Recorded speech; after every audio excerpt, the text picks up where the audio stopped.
An average day for Thomas. The engines on the island of Sodor are always busy. They like being busy, and they like being really useful. The engines do lots of different jobs, but most of all, they like to do specials, many of which are ridiculous, like collecting bubble mixture for some random clown, or a present for Fatty's mother, or even worse, blown up balloons.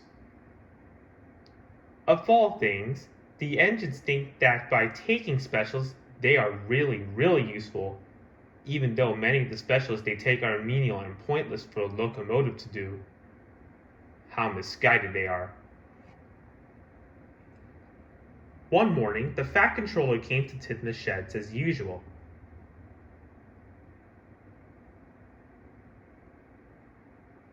The engines looked puzzled.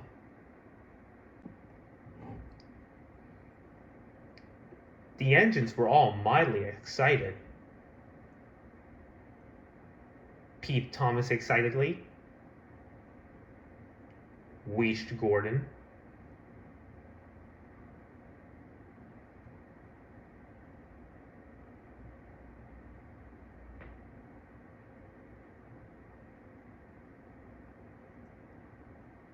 Boomed the Fat Controller.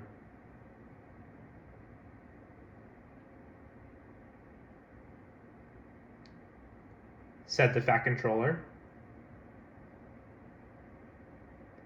And Thomas wheezed and Thomas quickly puffed into Narrator Station, where Percy was waiting for him with a tanker of chocolate syrup. Thomas buffered up to the tanker. Percy wheezed.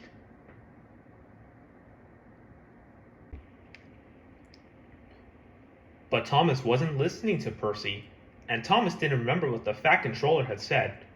He was more concerned with being a really useful engine and finishing his job for the Fat Controller as fast as his pistons would pump. And Thomas steamed speedily out of the station before the shunter could couple him up. Thomas whooshed and wheezed along the line to Brendam Docks. He rocked and he rolled, he huffed and he puffed, and he did other things that are already obvious to the audience and for some reason require alliteration and rhyme to be communicated.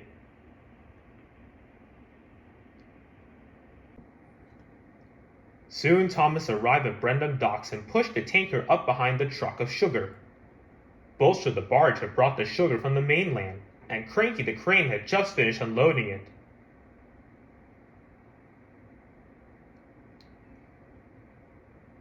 But Thomas wasn't listening to Cranky, and Thomas didn't remember what the Fat Controller had said. He was more concerned with being a really useful engine and finishing his job for the Fat Controller as fast as his pistons would pump. And Thomas raced out of the docks without being coupled up.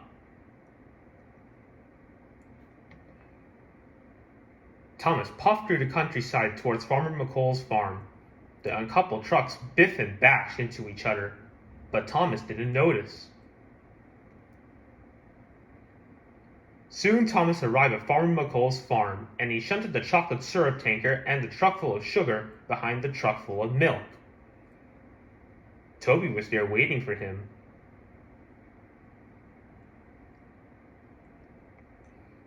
But Thomas wasn't listening to Toby, and Thomas didn't remember what the Fat Controller had said. He was more concerned with being a really useful engine and finishing his job for the Fat Controller as fast as his pistons would pump. And Thomas raced away with his train of cooking ingredients. Soon Thomas came to Gordon's Hill. The hill was steep, but Thomas huffed and puffed his hardest, and eventually managed to get to the top. Then there was trouble.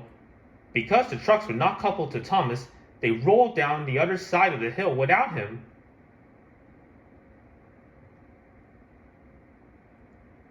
Thomas raced after the trucks. The three trucks rattled and roared and bumped and biffed down the line. Then there was even more trouble. The law of physics momentarily kicked in, and as the trucks rounded the bend, they toppled off the track in slow motion. The sugar flew everywhere, the milk sploshed, and the chocolate splashed. It was a terrible mess. Luckily, no one was hurt, except for, the trucks that just hurtled off the line.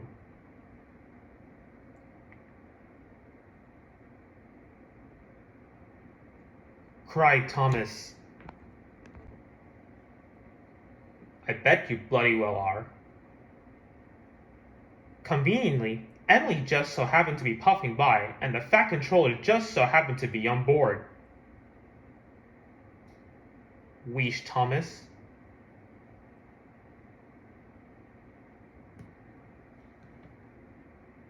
Then an idea flew into Thomas's funnel.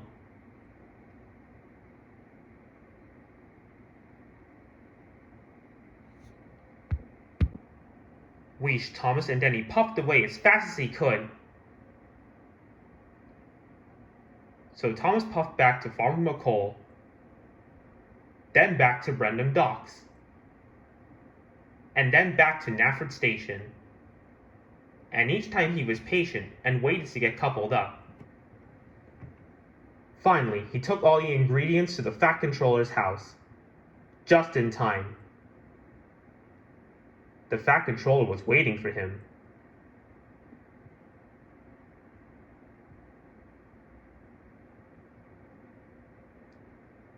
Said Thomas, and he smiled from buffer to buffer.